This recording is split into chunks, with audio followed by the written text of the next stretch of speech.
Eleanor's eyebrows. Eleanor knew exactly what all the different bits of her face were for.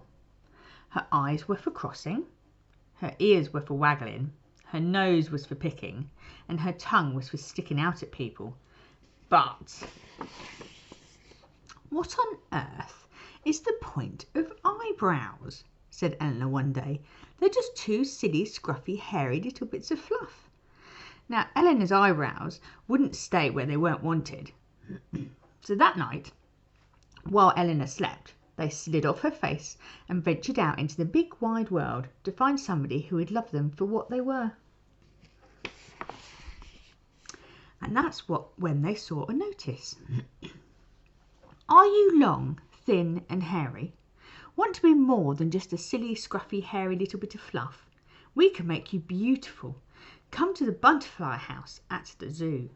So the eyebrows made straight for the zoo, and in no time they were tucked up in the butterfly house. It was full of caterpillars who were fluffy and hairy too. The eyebrows didn't like the taste of leaves, and no matter how hard they worked at it, they just couldn't make cocoons. So the eyebrows went looking for another home. They tried being a twirling moustache for a marvellous magician, but his tricks involved explosions. It was far too dangerous. So they tried being woolly hand warmers for beautiful lady beetles who didn't want to catch cold, and false legs for a very large ant who liked pretending to be a spider, and tyres on a stick insect's motorbike. Eleanor, meanwhile, had been merrily getting on with life. She hadn't missed her eyebrows one little bit until one day her granny came to visit. The old lady took one look at the empty space above Eleanor's eyes and screamed and ran a mile. Oh dear. Is that all it is? Said Eleanor, looking in the mirror. Well, I can easily draw some eyebrows on. But Eleanor wasn't very good at drawing. No matter how many times she tried. Oh my goodness, look at these ones. Oh, that one. Oh dear me. Oh no. So instead she combed her hair forward, but it just got in her eyes and made her bump into things. Then she tried balancing her pet mice on her face, but they just bit her and fell off. Suddenly, wherever Eleanor went, all she noticed were eyebrows. Squiggle eyebrows and flat eyebrows, sensible eyebrows and mad eyebrows. Eyebrows with shiny silver rings through them, eyebrows like flashes of lightning, eyebrows that met in the middle, and eyebrows that were so far apart they could almost be ear hair.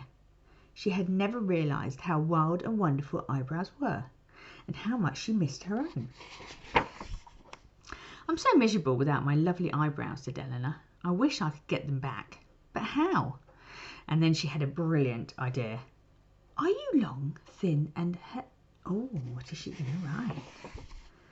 Meanwhile, out in the big wide world, Eleanor's eyebrows had got a job as an exclamation mark and a very angry sign. But it rained and they got washed off. Suddenly the eyebrows felt cold and wet, and a long, long way from home. And that's when they saw a notice. Are you long, thin and hairy? So much more than just a silly, scruffy, hairy little bit of fluff. A foolish little girl misses you so. Please come back to Eleanor's house. You're beautiful. When Eleanor woke up the next morning, the space above her eyes felt itchy. What's gone wrong now? She wondered sadly. So she looked at her face in the mirror. And there, right above her eyes, were her eyebrows.